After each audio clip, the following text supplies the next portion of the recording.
go in alphabetical order for that. So Mr. Rankin will start first. And then we'll have some questions after that.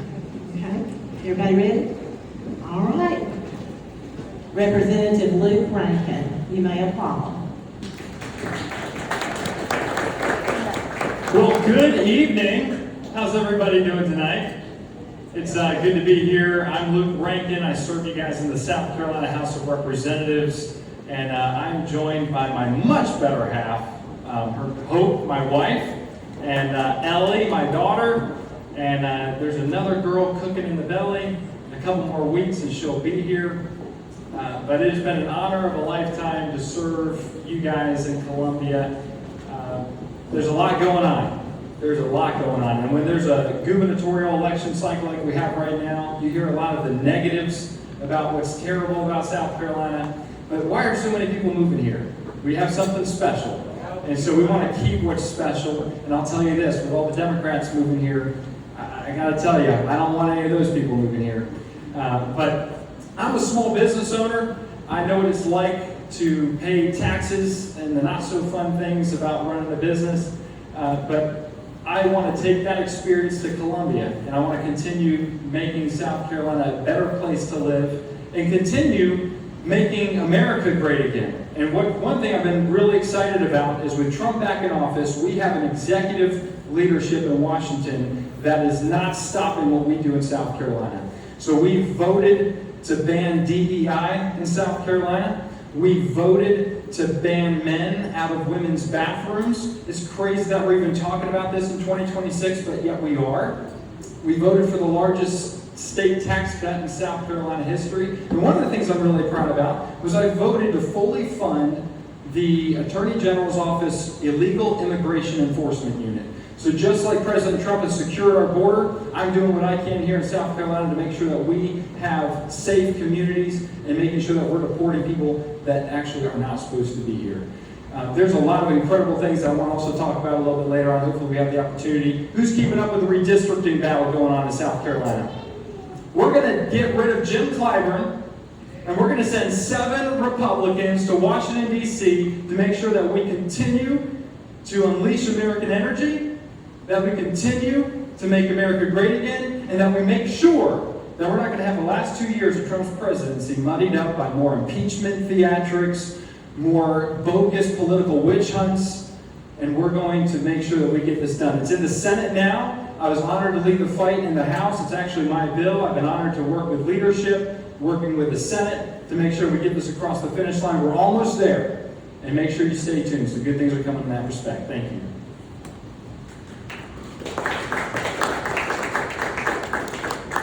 Okay, Mr. Rick Shealy. Good evening, and I want to thank the Lawrence County Republican Party for hosting this forum. You're doing a great job. My name is Rick Shealy, and I want to tell you a little bit about myself. I'm a candidate for the South Carolina House of Representatives, District 14. I'm a Christian. I am a conservative Republican. I'm also an 8th generation South Carolinian. I'll tell you one thing I'm not. I am not a career politician. I am a businessman, I'm a farmer, and have deep roots in this community. And for the things that I just mentioned, I'm asking for your vote. You know, I started a business in my 20s. I grew it to over 70 employees before I sold it. And now I'm farming. Active farmer, cleared over 200 acres of forest, have stumped it, plowed it, planted it, fenced it, and now we're raising livestock on it. The land means a lot to me and my family. That's why we put it in a conservation easement. That land will be protected forever. No development. Only agriculture and recreation. It's what we think it's meant for. And I also am very passionate about pro-life issues. And here in Lawrence County, we have a very great resource in the Upstate Pregnancy Center. It protects the unborn, and they also give counseling and prenatal help for women. And because of that, I am passionate about it. I think we need to protect it. build it. So if I'm elected your next State House representative, I will donate my entire salary from the State House to the Pregnancy Center.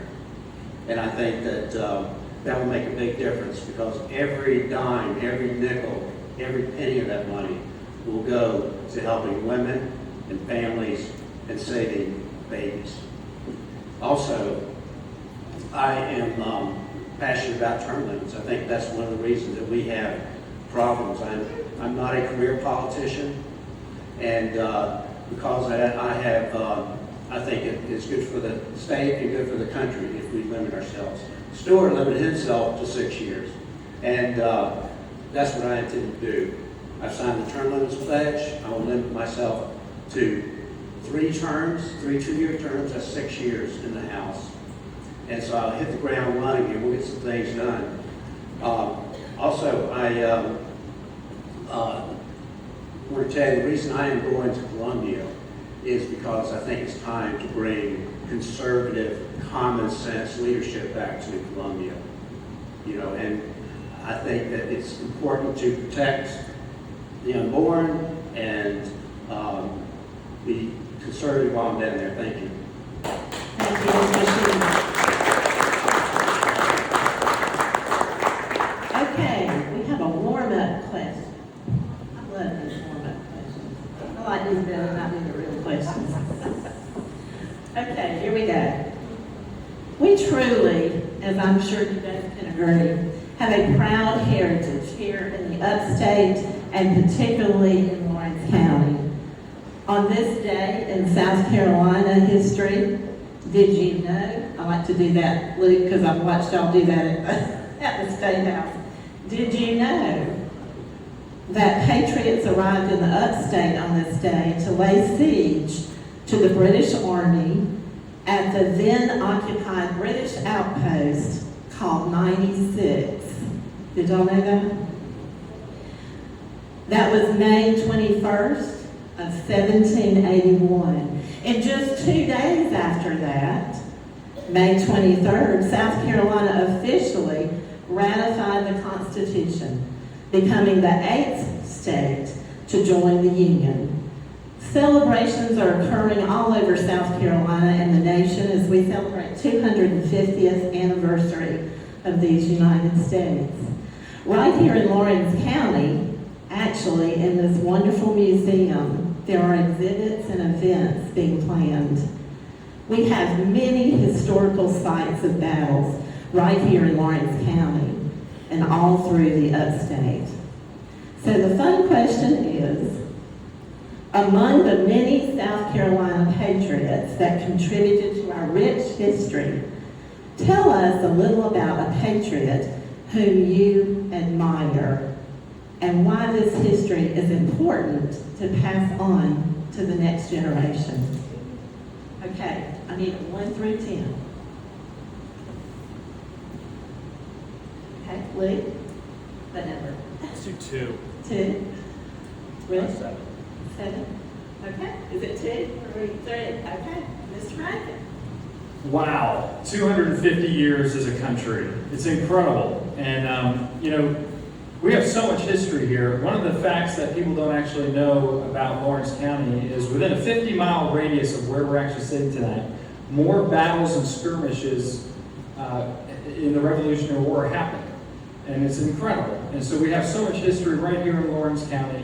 And when I was on the Lawrence County Council, and I served there for 4 years, one of the things I was really proud about was helping the museum through little grants that we gave them to really preserve this history and get us ready for the 250th celebration.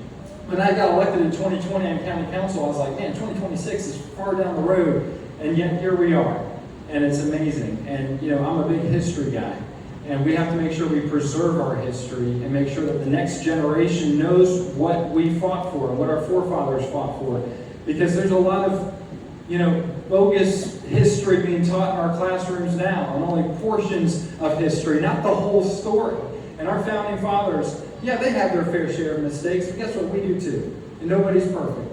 But I'll tell you what, I wouldn't want to live anywhere else in this whole world except for the United States of America, and especially right here in South Carolina. So I'm excited about the 250th. There's incredible things coming. Stay tuned and get involved to make sure you tour these different sites. I think we've got 16 or 18 different historic sites here in South, and actually Lawrence County. And so we've got to make sure we all partake in that and visit these different sites and learn more about our history. Okay, Mr. Shealy, do you want me to repeat the question? Please. Okay. I think you asked which hero. I'll go into, you know about the background. I like doing my background. It's my theater stuff. Okay. So the first question is, among the many South Carolina patriots that contributed to our rich history, tell us a little about a patriot whom you admire and why this history is important to pass on to the next generation. Well, there are many. Francis Marion, Andrew Pickens, and Nathaniel Green. In fact, Nathaniel Green led 1,000 Continental regulars across my farm, not my farm at the time, but to fight over at Star Fort at that battle. There's actually a sunken road where the pioneers crossed the property. But I think the one that I appreciate most was my grandfather 5 generations ago who fought at the Battle of Kings Mountain. He was a major in the militia. And family legend has it that he was one of the 5 shots that killed Colonel Ferguson, as he, the only British officer there, as he charged through the ranks of the Americans. Wow.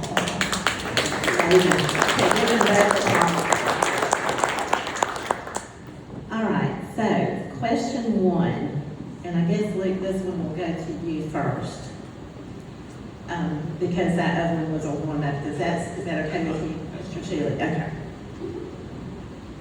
Recent income tax reform, House Bill 4216, touted as an income tax overhaul, is actually, by some accounts, projected to raise income tax for 26.7% of South Carolina's working families. Logistically, that encompasses nearly a quarter of lower to middle income filers, with a net tax hike due to lost write-offs. That's not my words, that's according to the Institute of Taxation and Economic Policy. What is your stance on income tax reform for the citizens of Lawrence County? How do you hope to accomplish real tax relief? And what do you think about personal property taxes? I am so glad this question was brought up because I've been really excited about this issue because there's a lot of misinformation about what we passed in 4216, and I'm going to clear it up. One thing that is not actually broadly broadcasted out there is we have what's called a progressive income tax. Who do you think of when you hear of progressive income tax? I think of Bernie Sanders, I think of Alexia Ocasio-Cortez. These people love progressive income tax brackets where the more money you make, the more money they're going to take out of your pocket. And so in 4216, what we did was we passed a bill that kind of flattens the tax across all people, where everyone's going to pay the same thing. That's actually a Republican value where we believe in fair, flat taxes. And so that's what 4216 does. And there is a very small percentage of folks that will see a slight, very slight increase. And a lot of that comes from folks that make less than $20,000. They might see $20 to $30 a year that they pay extra. But what's great about it is we actually overhauled the withholding tables where the state's not going to have as much of your money out of your paycheck as they did before. So people are actually going to see more money in their paychecks than they did before. And that includes every single working American. So it's awesome. We're going to eventually, in that bill, get down to 0 over the next few years, which is fantastic. But I will say this, when it comes to property taxes, I get more people asking us, how can we get rid of our property taxes? And that's what I'm also really excited about, because there are some other states that are starting to pursue this. I'd like South Carolina to join in on that effort. Florida's doing a great job. They've been looking at this for the last year on how to get rid of property taxes, or at least some sort of phase-out approach. South Carolina needs to start looking at that as well. because tax relief is very important. And our seniors, I hear a lot from our seniors. They have a lot of our seniors are on fixed incomes. And I believe when you buy something, it should be yours forever. And getting rid of property taxes is going to make sure that happens. Okay, Mr. Shealy, would you like for me to repeat the question part? No, I Okay. think I got it. That tax bill is a lot of smoke and mirrors. I have a report here from the Palmetto Watch group, and it shows part of red. These are the people under $60,000 a year that are going to actually see a tax increase. In fact, it gives an example. Someone making $30,000 this year will pay zero tax, whereas under this new plan, they will pay $100. So they are going to get taxed more. I joined the Republican Party because I thought it was a party of common sense. This is not common sense. If you can't give everybody a tax break, don't give it to anybody. Right now, there's a lot of talk about this is the biggest tax cut in history. Well, it may be, but we still have the second highest taxes in the Southeast. We're still really high. So until we take that down to zero, I don't think anything we can applaud about. To address your question on property taxes, for anyone who has worked their entire life paying off their mortgage, to continue to have to pay to the government every year, basically a rent, is unconscionable. Our founding fathers they'd be rolling up in their grave right now. They would be asking, why did you let them do this to you? And it should not be done. And how do we solve this problem? By reducing the size of the government. We need to make it more efficient. We can make it more efficient. You look for efficiencies all over the place, and pretty soon you're coming up with pretty significant savings. So that's how I would do it. Thank you.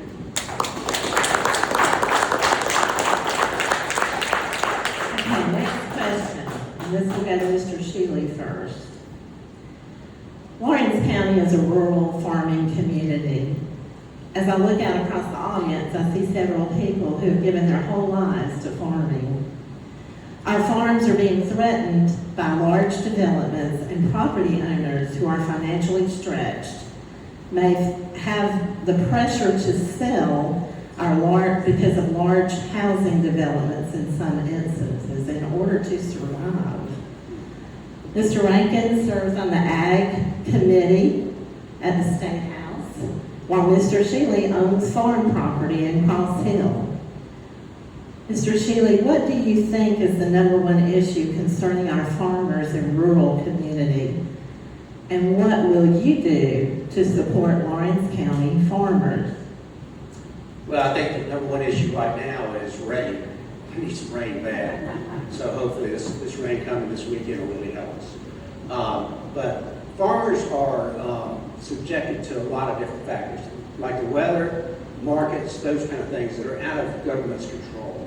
And probably government interference from the agriculture department actually hurts many farmers. So, that's at a federal level though. But you're right. We are seeing our property values skyrocket because of demand due to the new developments going on. It goes back to really, I think, issues with county council where they can increase we don't even have an impact fee now. We need to put a significant impact fee on this new developments coming in. And we can do that, and that will do a couple things. Number one, it will cover the cost of the infrastructure and the services that they need, but it will also raise the price of the houses, so we'll get, quite frankly, a better quality house probably and a better quality citizen coming into Lawrence County. And I think that's really what we want. So a lot of it goes back to county council. There's some things like that. You cannot stop growth. You're always going to have farmers who want to sell their land. Every week I get things in the mail asking me to sell my land. I'm sure, Nancy, you probably get the same thing. And I often wonder who is selling their land. Because these people spend a lot of money sending out all these flyers. Thank you. Okay, next question. Oh, I'm You're fine. You're fine. I heard the question. I appreciate it, though. Yeah, I mean, I get to serve on the Ag Committee, and I get to learn a lot about what's going on with our farmers, which is fantastic. And, I'll say one of the biggest things that is actually a threat to not only South Carolina farmers, but to the entire country is, who remembers the green, going green with all this, getting rid of common sense stuff. The Jeff Bezos, the Bill Gates of this country are pumping hundreds of millions of dollars into this lab-grown meat. They want us eating stuff that's not from a cow, and that's directly threatening our cattle producers. That's directly impacting our poultry industry. And so we passed legislation this year that says you can't sell any of that junk in South Carolina. You're not going to start competing with our farmers to put real food on the table. Because this other junk is not even healthy for you. It's got terrible ingredients. These are the same people that want us eating crickets and want us eating insects. We don't want that in South Carolina. We're going to protect that. And I was proud to pass legislation this year that completely bans the crazy green mob from South Carolina. Reminded me when we tried to eat that space food from NASA when I was little. Not good. Okay. Luke, this is your question to start first. The South Carolina Code of Regulations contains over 136,000 regulatory restrictions. Small businesses in Lawrence County are suffering from state regulations. Several watch groups placed South Carolina as the 36th most regulated state in the country. These regulations place a lot of burdens on our small business owners. What specific steps will you take to better the lives of small business owners in Lawrence County? This might be my favorite question tonight, because we actually tackled this issue head on last year, and it just actually passed the Senate. It's headed to the governor's desk for a signature. We do have 136,000 regulations of small business owners. As a small business owner myself, I feel those regulations. And what we passed was a bill that uses AI to sift through all of our regulatory requirements, and we found hundreds and thousands of duplicate regulatory requirements. We got rid of those, and not only were there duplicates, we got rid of tens of thousands of other regulatory requirements as well. And so we did a complete overhaul on our different things here that really put handcuffs on small business owners. So much red tape. And so we're getting rid of that red tape. I'm really excited about it, and you'll be hearing some more as soon as the governor signs this. It's going to be a huge deal for South Carolina business owners. All right, question 3, Mr. Shealy. Do you want me to repeat it? Okay. When I owned a small business, it was an environmental testing business. And we did work all over the Southeast, really all over the country, but mainly in the Southeast. And we dealt with a lot of state regulatory agencies. South Carolina has by far the most loaded, bureaucratic organization, state government I've ever seen. I mean, and so, how did you tackle that? Well, I think that you tackle it one bite at a time. And, that's what I hope to be involved with when I go to Columbia, is looking at ways to save taxpayers money by shrinking the size of the state government. By having such a large state government, it causes lots of problems, number one on the regulatory side, because they sniff around for regulations to be followed, but also it creates a very large retirement system. And that's what we're going to be dealing with in the future, because that's going to be a big issue for the state, funding that retirement system. So we need to scale down the whole size of government, and that will take away, I think, a lot of the problems we're having right now in South Carolina.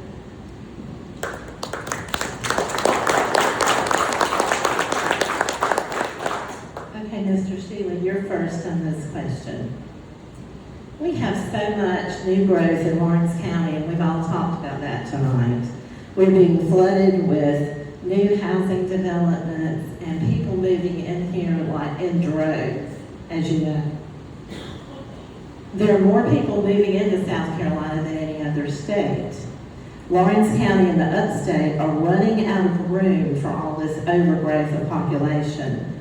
What problems do you see that this causes or will cause in the not-so-distant future for our citizens of District 14, and how do you plan to fix this? Well, it's going to continue because it's impossible to stop growth. We're the fastest growing state in the nation right now. We're going to see added pressure on the county government, and also land prices. It's going to continue to drive up land prices. It really falls in the lap of county council. They're going to need to impose impact fees that will slow down the growth. They also need to look at zoning and determine where the best places are to locate our new development. The lake has been just a tremendous asset for the county, but I think it's been overlooked for decades. It's really the diamond in the crown for Lawrence County. During the summer, that's where most of the population is, on the lake. So we need to look at sewer, we need to look at water, and we need to look at the services that support that population. But I think that we're going to continue to face that with proper management. We can possibly get the type of growth that we desire, and not just helter-skelter subdivisions and shopping malls and that kind of thing. So we need to protect our agriculture because we are basically an agricultural county. Thank you.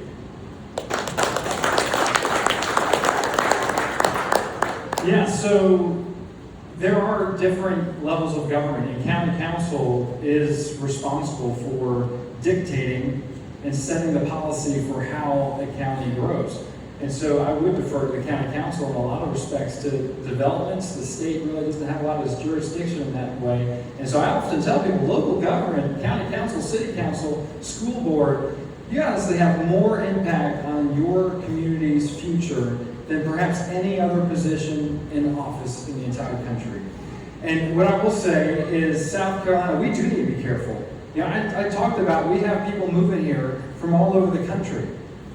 I don't want our way of life to be changed. I don't want South Carolina to become a blue state. And so what do we need to do? We need to be proactive in Columbia, making sure that we are passing policy, good policy, that is good for South Carolina, that protects our children from predators, that invests in our education system. We passed, over the last couple of years, massive pay raises for teachers. That's incredibly important. We now have starting teacher pay at $50,500. It was at $35,000 just 10 years ago, a $15,000 increase in pay. That's incredible. We've invested in our law enforcement, our state troopers. We need to do more on the state trooper front. I know some of you guys probably don't like that. But we need to do a lot more. And with the growing population, there's a growing tax base, more opportunity for tax cuts, and more opportunity to invest in our infrastructure. So I'm excited about the growth. We also have to be careful. We want to keep South Carolina the way it is. Very good. Let's have a round of applause for both of our